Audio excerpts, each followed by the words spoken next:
বিধানসভায় জনগণের বিধান। প্রার্থী তালিকা ঘোষণা হওয়ার পর থেকেই খবরের শিরোনামে উঠে আসছে বরানগর বিধানসভা কেন্দ্রের নাম। রাজনৈতিক পর্যবেক্ষকদের দাবি, লড়াই এখানে ত্রিমুখী।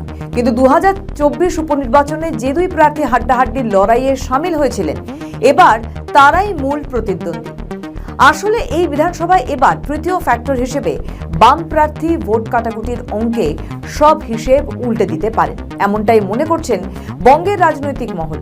হুগলি নদীর পূর্ব পারে অবস্থিত বরানগর উত্তর 24 পরগনার প্রাচীন এক জনপদ হলেও একেবারেই কলকাতার সীমান্ত ঘেঁষা একটি বিধানসভা কেন্দ্র। এর উত্তর দিকে কামারহাটি বিধানসভা এবং দক্ষিণ প্রান্তে কলকাতার কাশীপুর, বেলগাছিয়া ও সিঁথি বিধানসভা কেন্দ্র। বরানগরের মাঝ বরাবর মূল শিরার ন্যায় চলে গিয়েছে বিটি রোড। ফলে এই বিধানসভায় নানা ভাষা, নানা জাতি, নানা বর্ণের সমাহার।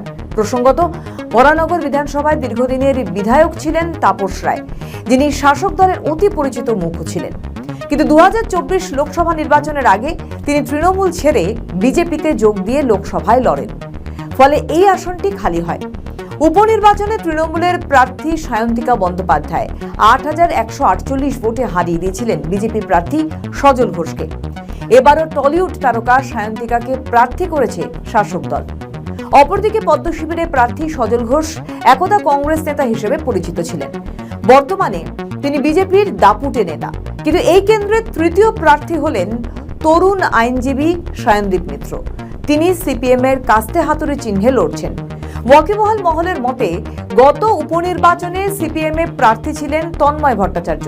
তার ভোট কাটার ফলেই জিতে গিয়েছিলেন সায়ন্তিকা। এবারও সিপিএম সায়নদীপকে প্রার্থী করে বরানগরে খেলা জমিয়ে দিয়েছে। 2021 বিধানসভা নির্বাচনে বরানগরের তৃণমূল প্রার্থী তাপস রায় পেয়েছিলেন প্রায় 54% ভোট। দ্বিতীয় স্থানে থাকা বিজেপির তারকা প্রার্থী পার্ণ মৈত্র পেয়েছিলেন মাত্র 32% ভোট।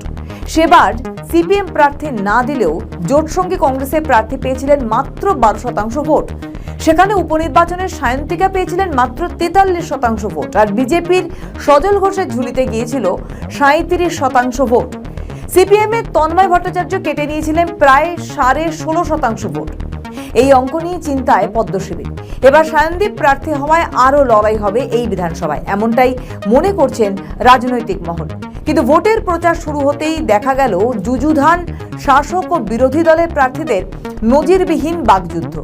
কার্যত প্রার্থী তালিকা ঘোষণা হওয়ার পর থেকেই সরগরম বরানগর। প্রচারের শুরুতেই বিপক্ষের প্রার্থী প্রতি সায়ন্তিকার কটাক্ষ ছিল, ন্যাড়া আবারও বেলতলায় এসেছে, একবার হেরেও ওনার শিক্ষা হয়নি। বিজেপি প্রার্থী সজল ঘোষও পাল্টা দিয়েছেন। তার প্রশ্ন, সায়ন্তিকা বাঁকুড়ায় গিয়ে একবার ন্যাড়া হয়েছিলেন, তাহলে বরানগরে এসেছিলেন কেন? এর জবাব দিতেও ছাড়েননি তৃণমূলের তারকা প্রার্থী। সায়ন্তিকার দাবি, আমি তো হেরে গিয়ে আর বাঁকুড়া ফিরে যাইনি, উনি বরং বরানগরে হেরে আবার ভোটে লড়তে এসেছেন। এখানেই শেষ নয়, দেখা যাচ্ছে ভোট প্রচারের মাঝেই একাধিকবার তারা সরাসরি বিতণ্ডায় জড়িয়েছেন। বরানগরের বাসিন্দারা দুই দলের মধ্যে একাধিকবার সংঘর্ষে জড়িয়েছে ইতিমধ্যেই। তবে প্রচারে নজর কাড়ছেন বিজেপি প্রার্থী সজল ঘোষ। হাতে একটি হ্যান্ড মাইক নিয়ে তিনি বরানগরের অলি গলি ঘুরে বেড়াচ্ছেন। আবার কখনো বাড়ি বাড়ি গিয়ে জনসংযোগ, কখনো রোড শো, আবার কখনো চায়ের দোকানের নিছক আড্ডা। প্রচারে সজল ঘোষের আগ্রাসী মনোভাব বেশ নজর কেড়েছে। সেখানে তৃণমূলের তারকা প্রার্থী বাড়ি বাড়ি প্রচারে বেরিয়ে স্থানীয় মানুষের প্রশ্নের মুখে পড়ছেন। ফলে পথঘাট হোক বা সোশ্যাল মিডিয়া, এই দুই প্রার্থীর বাকযুদ্ধ নিয়ে রীতিমতো চর্চা চলছে সাধারণ মানুষের মধ্যে।